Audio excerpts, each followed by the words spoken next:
Tenth class की chemistry का हमने चैप्टर नंबर 3 स्टार्ट कर रखा था, जिसमें अपने पास मेटलर्जी तक सारे टॉपिक्स कंप्लीट हो गए थे। आज हम कर रहे हैं केमिकल बॉन्डिंग।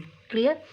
केमिकल बॉन्डिंग भी बहुत इंपॉर्टेंट है, क्योंकि आपकी 11th क्लास में एक अलग से चैप्टर है, 4th चैप्टर केमिस्ट्री का केमिकल बॉन्डिंग के ऊपर। और इसको अच्छे से कर लेना, क्योंकि इसके अंदर हमारे पास 2 बॉन्ड ही हैं अभी आपके सिलेबस में, 2 ही बॉन्ड का इसमें यूज़ है सिलेबस के अंदर। तो इसको स्टार्ट करते हैं। तो अपने पास आता है केमिकल बॉन्डिंग। केमिकल बॉन्डिंग नाम से पता चल रहा है, यानी कि कोई ना कोई केमिकल प्रोसेस होके जिससे क्या हुआ है, बॉन्ड बना है। ठीक है। अब मेरे पास अराइज होता है क्वेश्चन कि बॉन्ड क्या होता है, व्हाट इज ए बॉन्ड। तो जो 2 एटम के बीच में जो फोर्स ऑफ अट्रैक्शन होता है, उसको हम क्या बोलते हैं, बॉन्ड बोलते हैं। क्लियर। तो the force of attraction present between 2 atoms, 2 और मोर एटम्स इज कॉल्ड बॉन्ड। उसको हम क्या बोलते हैं, बॉन्ड बोलते हैं। फॉर एग्जांपल, जैसे आपको NaCl का एग्जांपल लेके बताती हूँ। NaCl, Na के पास अपने कितने होते हैं, 11, और Cl के पास कितने होते हैं, 17 इलेक्ट्रॉन्स। अगर मैं इसकी इलेक्ट्रॉनिक कॉन्फ़िगरेशन करूँ तो फर्स्ट सेल में 2, फिर 7 एंड देन 1। सेम ऐसे 17 की करूँ तो 2, 7 एंड 7। ठीक है। इसे अपना ऑक्टेट कंप्लीट करने के लिए आउटर मोस्ट सेल में कितने इलेक्ट्रॉन्स की रिक्वायरमेंट है, 7 की। यहाँ पे होने चाहिए 8, लेकिन इसके पास कितना है, 1। इसको अगर 7 और मिल जाएं तो ये 8 बना के कंप्लीट हो जाता है, स्टेबल हो जाएगा। सेम ऐसे ही क्लोरीन में क्या है कि क्लोरीन के अंदर 17 है, तो आउटर मोस्ट सेल में कितने आ गए, 7 इलेक्ट्रॉन्स। अगर इसको 1 इलेक्ट्रॉन मिल जाए तो इसके टोटल 8 हो जाएंगे, कंप्लीट हो जाएंगे, और ये अपने आप को क्या कर लेगा, स्टेबल। सेम अब मैं इसको ये बताती हूँ कि जो सोडियम है वो 7 इलेक्ट्रॉन्स को ईजिली गेन नहीं कर सकता, एक्सेप्ट नहीं कर सकता। उसके पास इतने सफिशिएंट आउटर नेबर में इतने नहीं होंगे इलेक्ट्रॉन्स की वो 7 के 7 को क्या कर सके, एक्सेप्ट कर ले। अगर होंगे भी तो भी नहीं कर सकता सोडियम, क्यों, क्योंकि 7 इलेक्ट्रॉन्स को गेन करने के लिए इसको बहुत ज़्यादा अमाउंट में एनर्जी चाहिए, जितनी कि इसके पास रिक्वायर्ड नहीं है। क्लोरीन ईजिली 1 इलेक्ट्रॉन को कर लेगा गेन, लेकिन ये 7 इलेक्ट्रॉन्स को लॉस नहीं कर सकता। ठीक है। तो ये सोडियम क्लोराइड आपस में कैसे बॉन्ड बनाया कि सोडियम ने अपना जो 1 इलेक्ट्रॉन है वो कंप्लीटली किसको दे दिया, क्लोरीन को डोनेट कर दिया। क्लोरीन को देते ही इसके पास टोटल कितने हो जाएंगे, यहाँ पे 7 + 1 टोटल हो जाएंगे 8, ये स्टेबल।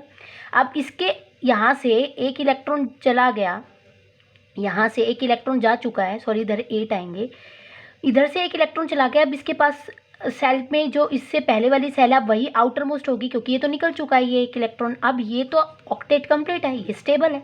सेम ऐसे ही अब इसके पास 8 हो गए तो इसकी आउटर मोस्ट सेल भी स्टेबल हो जाएगी। तो मैं ये बोल सकती हूँ कि बॉन्ड इसलिए बनाता है कोई भी एटम, ताकि वो अपने आप को क्या कर सके, स्टेबल कर सके, इलेक्ट्रॉन्स को लेके या फिर इलेक्ट्रॉन्स को देके। तो मेरे पास बॉन्ड की डेफिनेशन आती है, the force of attraction present between 2 और मोर एटम्स। 2 या 2 से ज़्यादा एटम्स के बीच में जो फोर्स ऑफ अट्रैक्शन प्रेजेंट होता है, एक दूसरे को खींचने की जो टेंडेंसी होती है, उसको हम क्या बोलते हैं, बॉन्ड बोलते हैं। अब कोज की बॉन्ड, ऐसा बॉन्ड क्यों होता है, क्या कारण है बॉन्ड का होने का, क्या कारण रीज़न है कि फोर्स ऑफ अट्रैक्शन प्रेजेंट हो तभी बॉन्ड बने। इसलिए अभी बताया था आपको सोडियम क्लोराइड के अंदर कि अपने आप को स्टेबल करने के लिए सोडियम ने 1 इलेक्ट्रॉन लॉस कर दिया और क्लोरीन ने 1 इलेक्ट्रॉन गेन कर लिया, तभी उन दोनों का ऑक्टेट है वो कंप्लीट हो चुका है, आउटर मोस्ट सेल उसकी कंप्लीट हो चुकी है।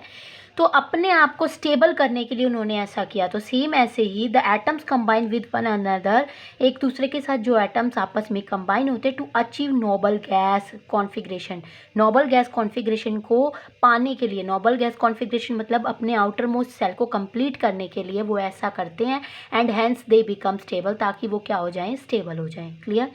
फिर अपने पास आते हैं कि नोबल गैस को कंप्लीट करने के लिए, कॉन्फ़िगरेशन को कंप्लीट करने के लिए कौन कौन से वेज हैं, कैसे कौन कौन से तरीके हैं जिनको वो करके क्या कर सकते हैं, अपने आप को स्टेबल। तो सबसे पहले आता है बाय लूजिंग 1 और मोर इलेक्ट्रॉन्स, एक या एक से ज़्यादा इलेक्ट्रॉन को लॉस करके वो अपने आप को क्या कर ले, स्टेबल।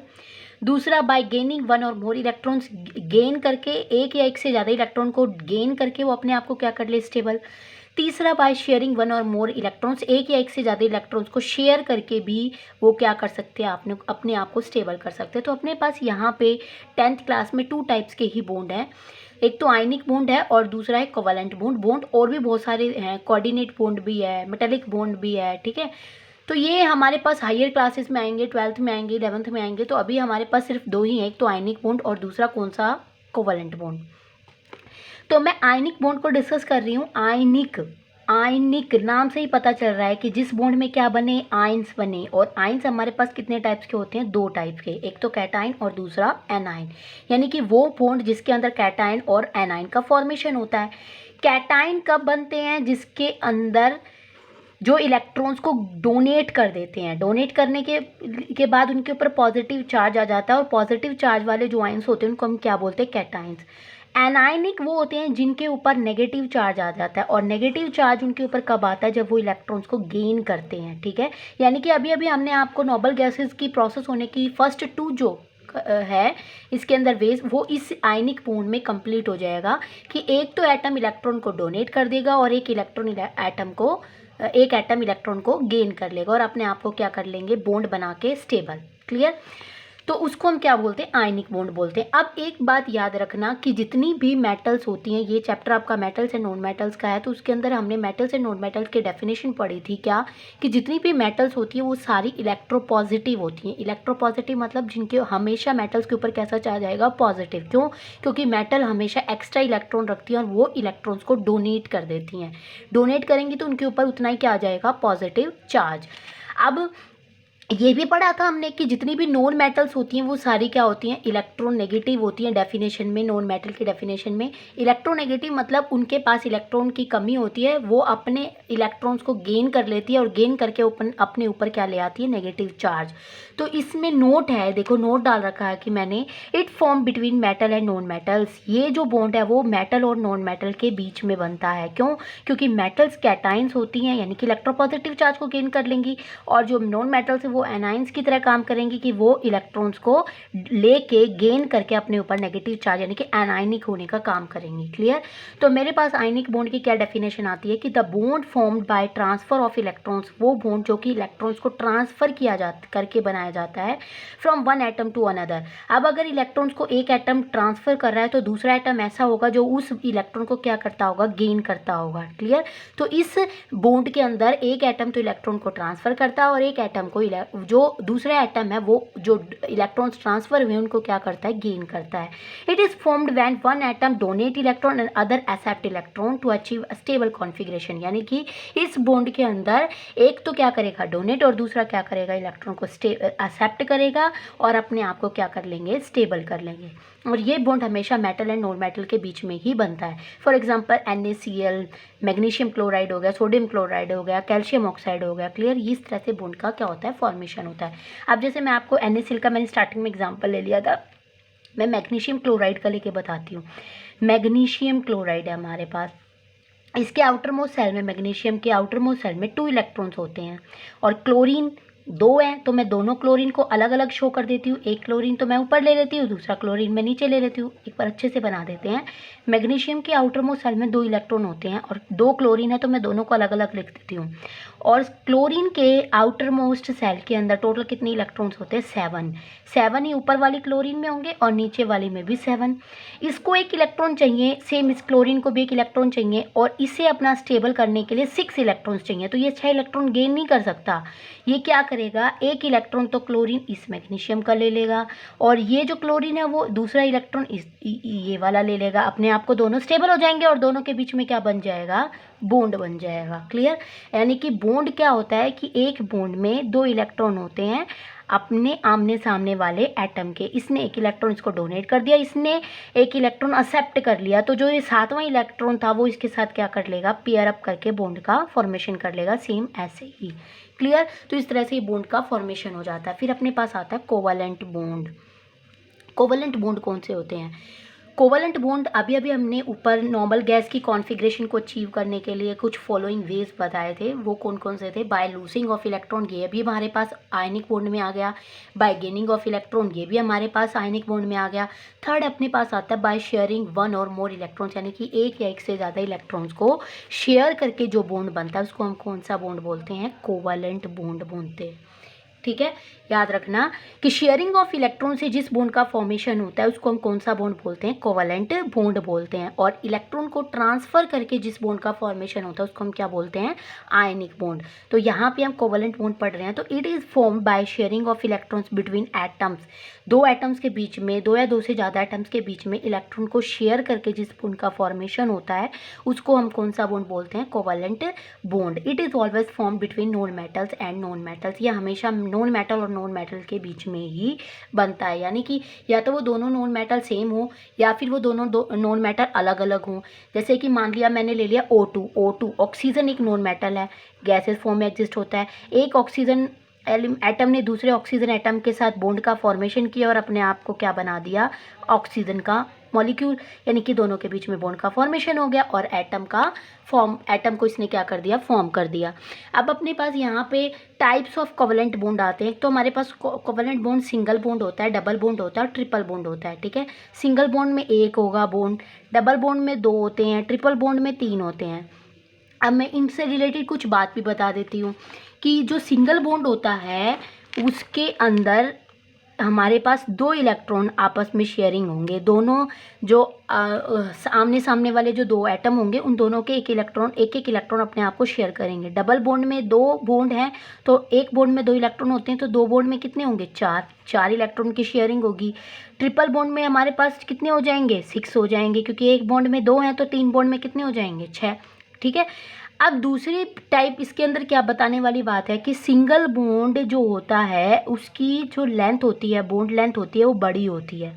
उसके बाद डबल बॉन्ड की बॉन्ड लेंथ होती है और सबसे छोटे ट्रिपल बॉन्ड की बॉन्ड लेंथ होती है। बॉन्ड लेंथ ट्रिपल बॉन्ड की सबसे कम होती है और सिंगल बॉन्ड की सबसे ज़्यादा होती है तीनों में। ठीक है, ये बात याद रखना। बॉन्ड लेंथ पे भी क्वेश्चन आ जाता है, आज तक नहीं आया लेकिन फिर भी आपको पता होना चाहिए, मे भी शायद आ जाए। ठीक है, अब देखो अपने पास सिंगल बॉन्ड आता है, single carbon bond, single carbon covalent bond. Sorry, ये जो सी है वो कार्बन नहीं है, कोवलेंट है, शॉर्टकट फॉर्म लिख रखी है, single covalent bond. Bond formed by sharing of one pair of electrons. ठीक है, जिसमें एक ही पेयर में इलेक्ट्रॉन्स को क्या होता है, एटम के बीच के जो इलेक्ट्रॉन्स है वो एक ही पेयर के क्या हो, शेयरिंग हो। और एक पेयर में मैंने आपको बताया था पेयर में कितने होते हैं, दो, यानी कि सिंगल बॉन्ड में दो ही इलेक्ट्रॉन क्या करते हैं, शेयर होते हैं। ठीक है, फॉर एग्जाम्पल जैसे मैंने ले लिया HCl, बताया था कोवलेंट बॉन्ड के अंदर डेफिनेशन में कि ये नॉन मेटल और नॉन मेटल के बीच में बनता है। नॉन मेटल सेम भी हो सकती है और नॉन मेटल डिफरेंट भी होती हैं। हाइड्रोजन नॉन मेटल है, का क्लोरीन भी नॉन मेटल है, तो ये दोनों अलग अलग नॉन मेटल हैं। क्लोरीन Cl2, यानी कि दोनों ही दो Cl2 क्लोरीन है, तो यानी कि सेम नॉन मेटल के बीच में बॉन्ड बना है। हाइड्रोजन 2 H2, यानी कि दो हाइड्रोजन के बीच में कोवलेंट बॉन्ड बना है, यानी कि ये सेम टाइप का ही नॉन मेटल है। अब मैं इसके अंदर बॉन्ड बता देती हूँ। हाइड्रोजन के आउटर मोस्ट सेल में एक इलेक्ट्रॉन होता है, क्लोरीन के आउटर मोस्ट सेल में कितने इलेक्ट्रॉन्स होते हैं, 7, 1 2 3 4 5 6 एंड 7। ना तो क्लोरीन अपना एक इलेक्ट्रॉन दे सकता, क्यों, क्योंकि 7 इलेक्ट्रॉन है, इसको एक इलेक्ट्रॉन की रिक्वायरमेंट, अगर इसको एक इलेक्ट्रॉन मिल जाए तो ये अपने आप को स्टेबल कर लेगा। हाइड्रोजन भी अपना एक इलेक्ट्रॉन नहीं दे सकता, क्यों, क्योंकि इसके आउटर मोस्ट सेल में दो इलेक्ट्रॉन है, होने चाहिए। यहाँ पे कितना, एक, इसको एक मिल जाए तो ये भी स्टेबल हो जाए। अब ना तो ये अपना एक दे सकता, ना ही क्लोरीन अपना दे सकता। तो ये क्या करते हैं कि ये हाइड्रोजन क्या कहेगा कि तू चल मैं तेरे साथ शेयरिंग कर लेता हूँ, और क्लोरीन क्या कहेगा, चल मैं भी तेरे साथ शेयरिंग कर लेता हूँ। शेयरिंग करने से दोनों आपस में क्या करेंगे, बॉन्ड का फॉर्मेशन कर देंगे। अगर मैं हाइड्रोजन को यहाँ पे स्टेबल दिखाऊँ तो हाइड्रोजन ने एक बॉन्ड इलेक्ट्रॉन तो इसके पास था, दूसरा इसने शेयर कर लिया तो एक इसके पास था, दूसरा शेयरिंग से आ गया तो इसके पास दो हो गए टोटल। अब क्लोरीन के पास 7 थे, क्लोरीन को एक और चाहिए तो ये क्या करेगा, हाइड्रोजन से शेयर करके दिखा देगा कि मेरे भी 8 हो गए। तो शेयरिंग करने से दोनों के पास अब बॉन्ड की रिक्वायरमेंट थी वो कंप्लीट हो चुकी है ना, तो शेयरिंग होने से जो बॉन्ड बना उसको हम क्या बोलेंगे, कोवलेंट बॉन्ड। सेम ऐसे ही क्लोरीन, दो क्लोरीन ले लिए, दोनों क्लोरीन आउटर मोस्ट सेल में कितने इलेक्ट्रॉन्स होंगे, 7, 1 2 3 4 5 6 एंड 7, सेम 1 2 3 4 5 6 एंड 7। इसको भी एक इलेक्ट्रॉन चाहिए, इसको भी एक इलेक्ट्रॉन चाहिए, तो कम टाइम आने पर, यानी कि जब इसको ज़रूरत होगी तो ये शेयर कर लेगा, इसको होगी तो ये शेयर कर लेगा। शेयर करने से दोनों के बीच में बॉन्ड बन जाएगा और ये दोनों ही आपस में स्टेबल हो जाएंगे। अब इसके भी 8 हो गए, उसके भी 8 हो गए, क्लियर। अब अपने पास आता है डबल का covalent bond. Double covalent bond में क्या होता है, ये बॉन्ड फॉर्म्ड होता है दो पेयर ऑफ इलेक्ट्रॉन से, यानी कि शेयरिंग करे कि वो 2 पेयर्स की, यानी कि एक पेयर में 2 हो गए तो 2 पेयर में कितने होंगे, 4 इलेक्ट्रॉन शेयर होते हैं। जैसे यहाँ पे मैं ऑक्सीजन का एग्जांपल ले लूँ, ऑक्सीजन ऑक्सीजन ऑक्सीजन के आउटर मोस्ट सेल में 6 इलेक्ट्रॉन्स होते हैं, 1 2 3 4 5 6, 1 2 3 4 5 एंड 6। ठीक है, अब ये क्या करेगा, इसको 2 इलेक्ट्रॉन्स की रिक्वायरमेंट है, इसको भी 2 इलेक्ट्रॉन्स की रिक्वायरमेंट है। ये क्या करेगा, 2 इलेक्ट्रॉन इसको दे देगा, शेयर कर लेगा इसके साथ, और ये भी इसके 2 इलेक्ट्रॉन्स के साथ शेयर कर लेगा। यानी कि इस एक इलेक्ट्रॉन ने इस इलेक्ट्रॉन के साथ शेयरिंग कर ली, इस एक इलेक्ट्रॉन ने इस एक इलेक्ट्रॉन के साथ शेयरिंग कर ली, इसके भी टोटल 8 हो गए और इसके भी टोटल 8 हो गए। ठीक है, अब ट्रिपल कार्बन बॉन्ड में हमारे पास 3 जो बॉन्ड है उनकी क्या होती है, शेयर होती है, पेयर की शेयरिंग होगी। जैसे नाइट्रोजन में दिखा देती हूँ, नाइट्रोजन के आउटर मोस्ट सेल में 5 इलेक्ट्रॉन्स होते हैं, इसके भी आउटर मोस्ट सेल में 5 इलेक्ट्रॉन्स होंगे। ये इसको 3 इलेक्ट्रॉन्स की रिक्वायरमेंट है, इसको भी 3 इलेक्ट्रॉन्स की रिक्वायरमेंट है, ताकि इसके आउटर मोस्ट सेल में क्या हो जाए, 8। तो ये इसके साथ शेयरिंग कर लेगा, ये इसके साथ और ये इसके साथ। इसके पास 5 थे, 3 शेयरिंग की, टोटल 8 हो गए। इसके पास 5 थे, 3 शेयरिंग की और टोटल कितने हो गए, 8। क्लियर। अब अपने पास नेक्स्ट टॉपिक आता है इसके अंदर, एलॉय। एलॉय क्या होता है, alloy it is the homogeneous mixture of 2 और मोर मेटल्स, 2 या 2 से ज़्यादा मेटल्स का जो होमोजीनियस मिक्सचर होता है ना, उसको हम क्या बोलते हैं, alloy. Clear. They have properties better than metal, इनकी मेटल से अच्छी प्रॉपर्टी होती है। क्यों, क्योंकि मेटल के अंदर कोरोजन हो सकता है लेकिन एलॉयज़ में नहीं होगा। क्लियर। होमोजीनियस मिक्सचर, अब ये एलॉय बनेगा कैसे, 2 मेटल ली, दोनों को पिघलाया और आपस में क्या कर दिया, मिक्सचर बना दिया। मिक्सचर बनाने से जो अलग से एक मेटल का फॉर्मेशन होगा उसको हम क्या बोलते हैं, एलॉय बोलते हैं। ठीक है, अब इसमें हमारे पास 2-4 बहुत सारे एलॉयज़ हैं, बस आपकी जो 10th क्लास में आएगा वो एलॉयज़ की डेफिनेशन आ सकती है कि it is the homogeneous mixture of 2 और मोर मेटल, 2 या 2 से ज़्यादा मेटल्स जब आपस में मिक्सचर का फॉर्मेशन करती है तो उसको हम क्या बोलते हैं, एलॉय बोलते हैं। और इनकी मेटल से अच्छी प्रॉपर्टी होती है क्योंकि इनके ऊपर जंग नहीं लगता, और भी बहुत सारे ये टफ हो जाते हैं, इनसे हम बहुत सारी और भी चीज़ें बना सकते हैं। तो एलॉयज़ दे रखे, जैसे स्टील है, स्टील के अंदर क्या होता है, आयरन होता है, कार्बन होता है, इसका यूज़ किया जाता है एरोप्लेन्स बनाने के लिए, बिल्डिंग्स बनाने के लिए। तो आपको ये नाम दे दिए जाएंगे और इनके अंदर कौन कौन सी मेटल्स प्रेजेंट होती है ये पूछ सकते हैं, और इनका यूजेस कहाँ हो सकता है ये भी पूछ सकते हैं। ठीक है, वो क्वेश्चन इस तरह से भी पूछ सकता है कि आयरन और कार्बन से मिलकर कौन सा अलॉय बनता है, तो आपको क्या डेफिनेशन देनी है, स्टील की, इससे हमें क्या मिलता है, स्टील। वो ये भी पूछ सकता है कि स्टील के अंदर कौन कौन सी मेटल होती हैं, कौन कौन सी मेटल्स का होमोजीनियस मिक्सचर बन के स्टील बना है, तो उसका क्या आएगा, आयरन और कार्बन। क्लियर। फिर अपने पास आता है stainless steel. Stainless steel, steel तो है ही, यानी कि आयरन और कार्बन तो है ही, स्टेनलेस में क्या आ जाएगा, क्रोमियम और इसके अंदर ऐड हो जाएगा, और इसका यूज़ होता है मशीन के पार्ट्स और यूटेंसिल्स बनाने के लिए। फिर अपने पास नेक्स्ट है ब्रास। नाम सुना होगा, जो मेडल्स वगैरह लेके आते हैं, कांस्य का मेडल मिल गया, सोने का मिल गया, चांदी का मिल गया, silver medal, gold medal, brass medal, तो ये सारे आते हैं। ठीक है, तो ब्रास में क्या होता है, कॉपर होता है और क्या होता है, जिंक। ठीक है, इसका यूज़ किया जाता है एरोप्लेन्स, यूटेंसिल्स और मेडल्स वगैरह बनाने के लिए। ब्रोंज है, ब्रोंज में कॉपर होगा और क्या होगी, टीन, इसका यूज़ किया जाता है यूटेंसिल्स बनाने के लिए। सोल्डर है, इसका यूज़ किया जाता है, लेड और टीन इसके अंदर पाया जाता है और ये इलेक्ट्रिक वायर्स बनाता है। ड्यूरेलियम है, इसके अंदर एल्यूमिनियम, कॉपर, मैग्नीशियम और मैग्नीज 4 होते हैं और इसका एयरक्राफ्ट पार्ट्स बनाने के लिए किया जाता है। मैग्नेलियम का यूज में होता है एल्यूमिनियम और मैग्नीशियम, और इसका लाइट वेट टूल्स बनाने के लिए इसका यूज़ किया जाता है, हल्के जो टूल्स होते हैं उसका। फिर जर्मन सिल्वर के अंदर होता है, कॉपर होता है, निकल होता है, जिंक होता है, इन तीनों का मिक्सचर क्या कहलाता है, जर्मन सिल्वर, और ये एरोप्लेन्स के जो विंग्स होते हैं उनको बनाने के लिए इसका यूज़ किया जाता है। क्लियर। तो आज आपका जो 3rd चैप्टर है वो कंप्लीट हो चुका है। अच्छे से करो, अच्छे से पढ़ो, मेहनत लगा के कर पढ़ोगे तो डेफिनेटली रिजल्ट अच्छा ही आएगा। क्लियर।